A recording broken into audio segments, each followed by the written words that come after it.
Hi guys, today I'm going to be going through my favourite beauty products of 2023. I can't believe we're at the end of 2023. Time flies when you're having fun and all that jazz. Some of them are different to my favourites from last year. We've got some repeats, we've got some newbies. I'll leave all these products down below if you wanted to check them out. All of these things are cruelty free and they are also all vegan, apart from one thing which I will give a disclaimer for when I mention it. I haven't posted in a very long time when I post this video, so I just wanted to take a moment and say hope you're all doing well. Thank you for sticking around if you have, and I hope you've had a really good year. And if you haven't had a really good year, next year's the one. Next year is gonna be good. I have a feeling 2024 just has such a nice ring to it. I love an even number, 2024. The roaring 20s are about to begin.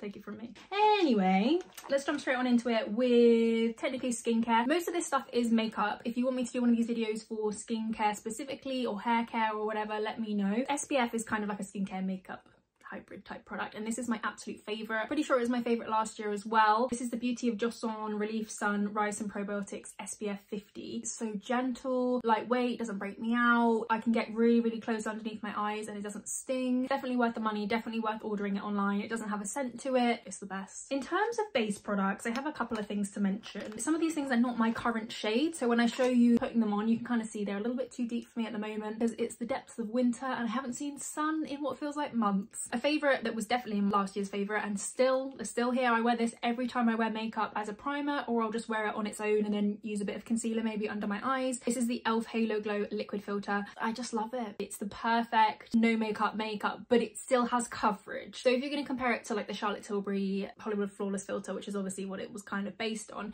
this has more coverage, which I personally like because I'm not one of these where my skin's perfect without any makeup. Those people do exist. I have friends that have pretty much perfect skin and they just wash their face with a flannel, and am I a bit resentful about that considering I use about 20 products? It's neither here nor there, but the fact is some people just need like the teeniest little tint. There's people that use the Glossier skin tint and it just works for them, or like Future Dew, it looks great on them because their skin's already really good. Me, I need a bit of coverage, so for me this is like the perfect tint that actually does have a bit of coverage to it. Like, it's worth putting on. It's not just like, oh, I could have just used a moisturizer. If that makes any sense. But it's not heavy. It's definitely not a foundation. It's light coverage. It's glowy but not too shiny. It's affordable. It lasts ages. I think I've gone through maximum 2 of these and I use it pretty much every single day. Other base products I've been loving. So usually I'll just use this and then maybe concealer on top. But if I want to use a foundation, I really like these two. This one is so underrated. It is by Revolution, but I think it's their Re-Love range, which is yet another Revolution brand, which nobody asked for, and I don't really know what the niche is. The only niche I can pick up on is that everything is £5 or less, so I'm pretty sure this is £5. It's their Super Serum Hyaluronic Acid Foundation. This apparently is really good for dry skin. I don't have dry skin, but I still love it. It's so thin. It's the consistency of a very thin skin tint, but very decent coverage. It's not full coverage, but that's done something. That was a tiny little drop. And that's done something there, and it's so lightweight. If you don't like the feeling of foundation, this would be one to check out. Even if you just like a skin tint and you don't want lots of coverage, it's fine to like mix into moisturizer. I never hear anybody talk about it, but it's well worth the purchase if you're looking for a really lightweight, still hydrating but not creamy consistency foundation. This one is the one. I wanted to mention the BFF De-Stress Serum by Trini London. If you have slightly more mature skin or like drier skin, this would be really good. I'm so impressed with this because to me, Trini London, it doesn't really interest me that much, but they very kindly sent me this and I thought I'd, you know, try it on a whim, and I'm really impressed with it. Again, it's too deep for me at the moment. This is the shade Lucy. But it is so creamy and not heavy, because sometimes I find creamy products just sort of sit on the skin and settle into fine lines, but it has this really lovely, you can't see that, but it has this really lovely like blurring effect almost. Very lightweight, very creamy, just all round a really good base product. I forgot to mention primer, like pore filling primer. I think this is the same as last year. This is the Oma Beauty Trippin' Smooth Primer. It is a really beautiful illuminating but blurring primer. I've still got my old pot from last year. It lasts ages because you only need the tiniest amount. I just use it around my T-zone and it blurs and it's beautiful and I love it. Next up, concealer. Now, it's been a sad year for my favourite concealer because I've talked about this concealer for years. I recommend it to everyone, and everyone I do recommend it to say that it changed their life because it is the best concealer out there. I hate to be the bearer of bad news, but it's being discontinued. It's being discontinued, and for why, I couldn't tell you, because it's the best concealer by Revolution. Every single brand they do, I've tried pretty much all their concealers, and this one is the best. It's so lightweight, it gives coverage, but it's not cakey. You can layer it, you can get a bit more coverage, you can have lighter coverage. It's the best concealer ever. It had so many shades. It went really, really deep or really, really pale. This is the, I don't even know what's the point of telling you this because it's getting discontinued, but it's the Ultimate Radiant Under Eye Concealer. It's still my number one. I bought about 10. I went to every single Superdrug I could find and managed to get 10 across different Superdrugs because I never want to run out of this because it's just the best. It's not full coverage, like I say, it's a kind of medium coverage, but it's so lightweight. It doesn't crease. Why are they discontinuing this? Why is it always the best products that get discontinued? I don't understand. I don't get it. I hope they bring it back in a different format because it's just so good. It's from the Revolution Pro range, so it's about £12, but still that's pretty affordable for a concealer, and it's better than any high-end concealer I've tried as well. So anyway, sad situation, but life goes on, I guess.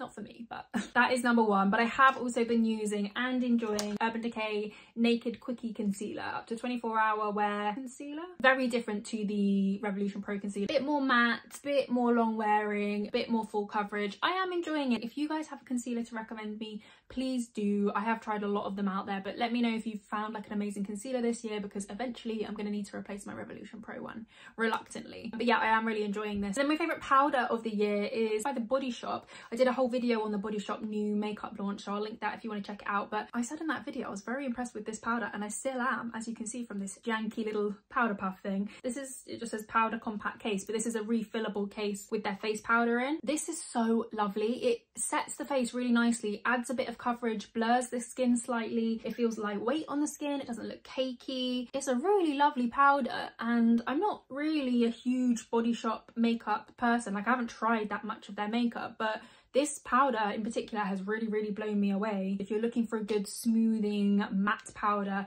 I recommend. And it has refills, so less packaging as well. My camera's slipping and sliding all over the place, so ignore that. My favourite bronzers of the year, so I would say number one is my Charlotte Tilbury bronzer. It is the shade number 2. Don't bother with shade number 1. I'm obviously quite fair. Shade number 1 is literally a powder colour.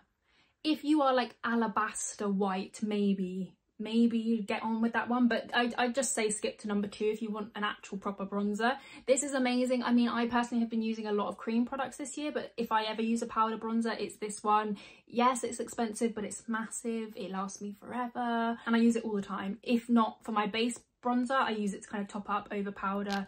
It just gives a really nice colour to the cheeks. I think Charlotte Tilbury, obviously it's an expensive brand, but if there's anything they do amazingly well, it's their base products. And then 2 cream bronzers, very different cream bronzers that I've been enjoying. For a affordable option, this is the MUA Bronzed Cream Bronzer. This is the shade Caramel. This apparently is very similar to the Anastasia Beverly Hills cream bronzer, which I haven't tried, but it is very creamy, very blendable. This shade is more warm than the shade I have from Rare here, and it is more of a cream. This is more of a cream to powder. This is the Rare bronzer stick in the shade Happy Soul, and this is more of a cream to powder, whereas this is just cream. So hydrating, kind of creamy, but it blends really nicely. I think it's a little bit too warm for me currently, like it looks a little bit orangey, but it blends really nicely, and it's only £5, and it's really good for travel. It's really diddy. So I recommend checking that out if you haven't already. And the Rare bronzer sticks are really good. I would say this shade is maybe too cool for me, potentially. Blends like a dream. It blends so quickly. Really good for travel as well. If you're scared of cream bronzer, these two are good starter ones because they're not too intense and they're buildable as well. My favourite blush of the year, same old.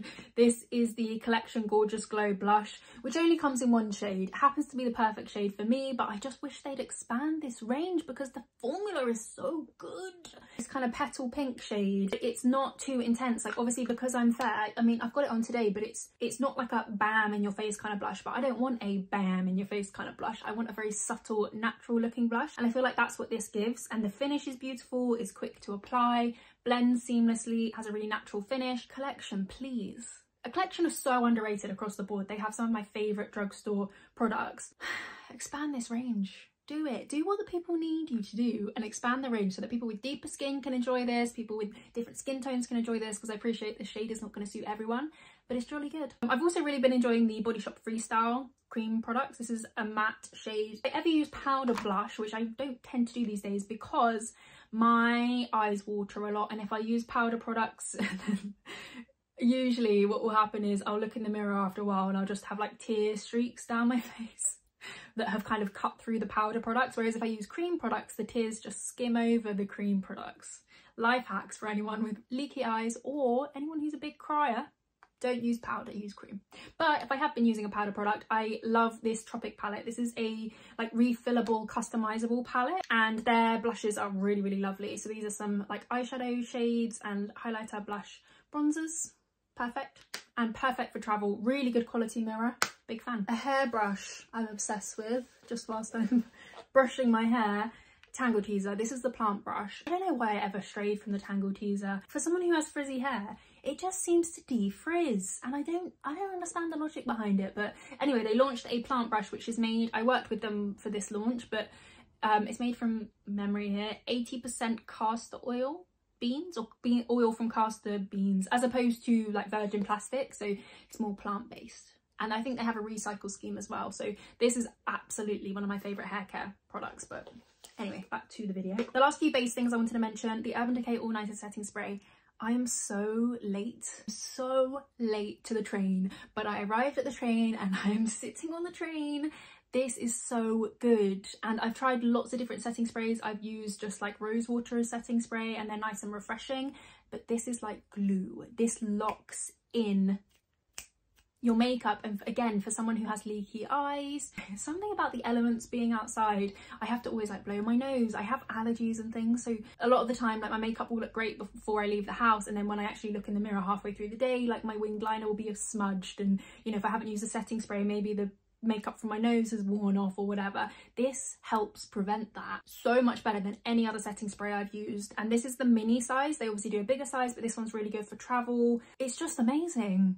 I don't know why I just thought it was like a overhyped product for some reason, because I've tried other setting sprays and they're fine, but this one is a top tier setting spray. It is so worth the money. Then when it comes to eyebrows, I am a cheap and cheerful eyebrow kind of gal, so my favorite eyebrow pencil is the Brow Define by MUA. This is kind of like the Brow Wiz style, really thin micro pencils. It's really, really good. Spoolie one end, thin pencil the other. It lasts really well. I use the shade Dark Brown. The only thing I would say is that don't twist it up too much, because it's quite fragile, so it can break if you roll it up and you're too heavy-handed. To set them in place, I use, of course, the Boutique Eyebrow Defining Gel. I've been using this for years and years and years, and I have no interest in trying other brow gels. There are brow gels out there that are like 18, 20, 25 pounds, and this is £2.50, and it does the job so well. It doesn't leave my brows crunchy, but it keeps them in place. It's a clear gel, so yes, highly, highly recommend. Watch them discontinue this as well now. This is like an old time favourite. I've said it, I bet it's gonna happen, because these things happen to me time and time again. My favourite products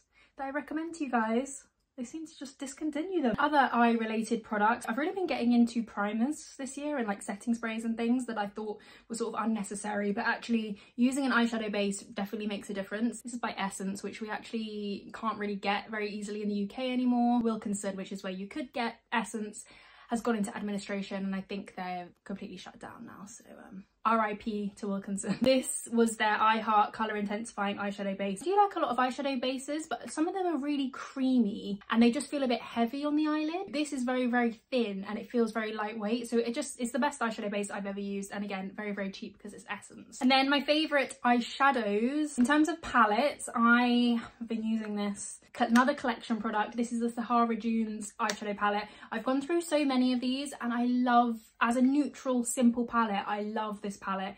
The packaging is such a pain in the bum. It breaks so quickly. I don't mind slightly dodgy packaging or cheap packaging for an affordable product, but it breaks so quickly. Like, there's no way to avoid it breaking, even if you're so gentle with it. The hinge is just, yeah, really, really cheap. So I don't know whether they do it in cardboard. You know, like Barry M palettes or MUA palettes nowadays are in cardboard as well. That's besides the point, but it just means that it puts me off traveling with this as well, because if it slips off in your makeup bag, then all your brushes get black eyeshadow on them. But anyway, this is a really lovely neutral palette. If you want something similar to kind of like the Urban Decay Naked palette, those sort of cool tones, I really love this one. And then this is the only non-vegan thing in this video, but I thought I would mention it because it was a gift and I'm going to use it up anyway, but I'm pretty sure it's definitely cruelty free because it's Anastasia Beverly Hills, but it doesn't have the vegan symbol on it, so I'm pretty sure it's not vegan, but bless them for trying.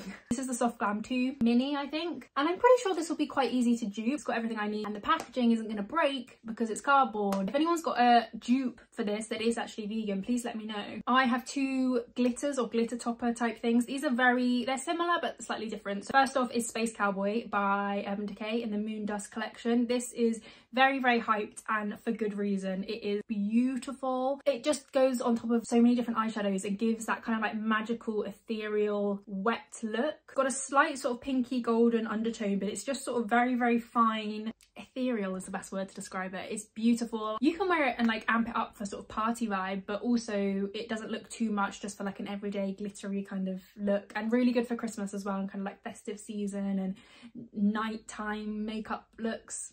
I don't go out that much, as you can probably tell. And then also, I've really been enjoying the Dazzle Stick. This is by KVD Beauty, which I have no idea what that stands for anymore because I know it's not Kat Von D, but it's a vegan beauty line. And this is probably the only thing I own from them at the moment because I got rid of some old stuff. This is more of an intense looking eyeshadow and you can kind of swipe it on if you want to. Quite intense. Oh, but it's pretty, isn't it? It's more of a gold tone to it, and then it's got like a light green sort of reflect. I like to just kind of use a tiny bit. It can be really, really subtle, and it has that kind of similar ethereal, very thin glitter-iness that this eyeshadow has. And then eyeliner wise, my favourite winged liner, my favourite liquid pen liner, as per usual, it's the Mina eyeliner. This is the best eyeliner ever. For sensitive eyes, for a really, really black, easy to apply winged liner, liquid liner, it is the best. They do lots of different colours as well. This brand is so underrated. I highly, highly recommend checking out Mina. If I cry a lot, as in if my eyes are streaming a lot, it might smudge a tiny bit, but out of all of the liquid liners I've used, this one smudges the absolute least. And then in terms of like pencil eyeliners, I'm still loving the Planet Revolution eye crayon. This is another Revolution brand. Who knows if they're even making this anymore because I don't hear much about it. But this is a really nice kind of like subtle brown eyeliner. And then Tropic, another Tropic product, Silk Gel Liner in the shade Brown. I don't like this on its own because it's messy and it's very chunky. It's a plastic pencil, which I don't really understand when it comes to eyeliners. I want to sharpen it. I want a sharp point. And there is this thing at the end that's like a little mini sharpener, but it doesn't really work. But this is very, very good as like a gel liner that's good for travel. If you take it with a little angled brush, this is really good. It applies just like a regular gel liner. And then my favourite mascara of the year has been the Rare Beauty Black Mascara. I got a mini of this on a whim. It's very thickening. I feel like it definitely makes the lashes very, very dark. But my favourite thing about it is that it just doesn't seem to smudge. It doesn't smudge. And for some reason, I went through a period of using my favourite mascaras and they were smudging all over the place. This one doesn't smudge. And I love that it's a mini. I would definitely get the mini again over the full size because this has lasted me ages and it's good for travel. Lips wise, my favourite lip liners, my personal favourite drugstore lip liners are the MUA ones. Really affordable, really good. And the Barry M lip liners. My favourite shade and formula has been the Era Perez Acai lip pencil in the shade. It doesn't have, I sharpened it. Basically, I couldn't get the lid off it one time. And so I thought, oh, let's be inventive and sharpen the other end.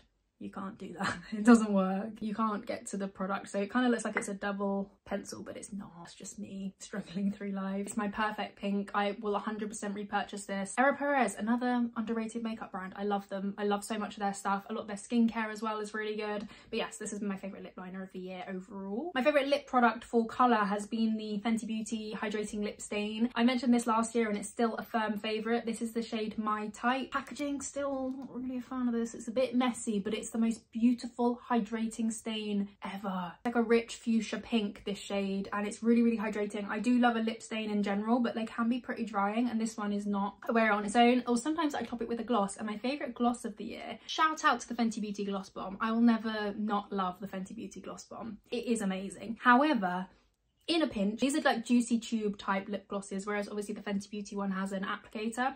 I like both, but these are £2.99 as opposed to 15 quid. These are the collection Gloss Me Up lip glosses. These are just beautiful hydrating wet look glosses. I don't find them sticky at all. I find them really hydrating. Sometimes I just use them as a lip balm because I genuinely find them super hydrating. So yeah, highly recommend those. The Vive pencil sharpener, this is so good. I've tried a few things from Vive and I have to say I don't love everything. The eyeshadow palette, no.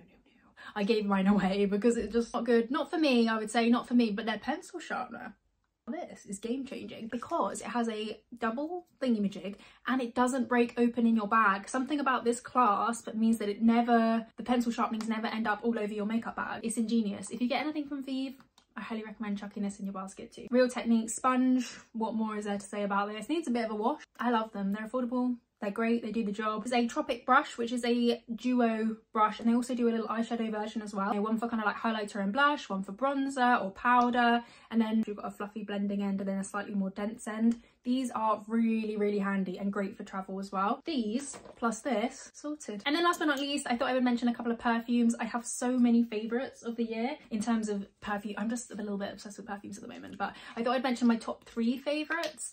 Starting with a classic, El Clasico Glossier You. Slightly musky and warm, and it's supposed to smell like your skin but better. I think it's got a bit of pink pepper in there. This is just such a unique scent. I think it's supposed to smell different on different people, but personally, if I smell someone wearing this, I know it's Glossier You. Favourite all-time perfume ever. And I know they reformulated it and people are saying like, oh, it doesn't last as long on the skin, and I kind of get that, but I still think it lasts a decent amount of time. I think they reformulated it so they could specifically advertise it as vegan. I don't know, but I know a lot of the Glossier clan are saying that it's not as good as the old version, but I still love it. In second place is this. This is the Sol de Janeiro 68 perfume mist. This smells a bit like Baccarat Rouge, but it's got a little bit more of a lighter, slightly fruity, but I don't really get the fruitiness. I just love that Baccarat Rouge scent. Not everyone loves this version because they say it smells a little bit like a dentist's room, which I do kind of understand, but I quite like that. It's more Baccarat Rouge than it is dentist waiting room, but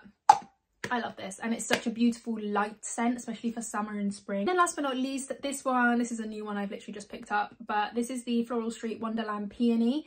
This scent has really grown on me. I tried it ages ago, and I had a sample of it ages ago, and I did really like it, but I didn't like it enough to repurchase the full size or the mini. And the more I try it in store, the more I love it. It's such a happy scent. Like if I had to describe it, I would just say happy, because it's floral, but it's very like uplifting. It's not old granny kind of floral. It's like a fruity floral. And I get compliments whenever I wear this, specifically from boys. They'll be like, oh, you smell so good. Boys, that makes me sound like a street urchin, but the male species seems to like this scent, so it might be the equivalent of red nail theory. I wouldn't say it lasts very long. I think it's probably the least long lasting out of the 3, but I really like it as like a handbag kind of uplifting scent. It definitely boosts your mood. There's something about it. There's just something about it. That is my little roundup of my favourite beauty bits. If you want to see some more from me, subscribe or follow me on my other socials. I'll leave everything down below, and I hope you're doing really well. I hope 2024 is good for you, and I will hopefully see you very soon. Bye.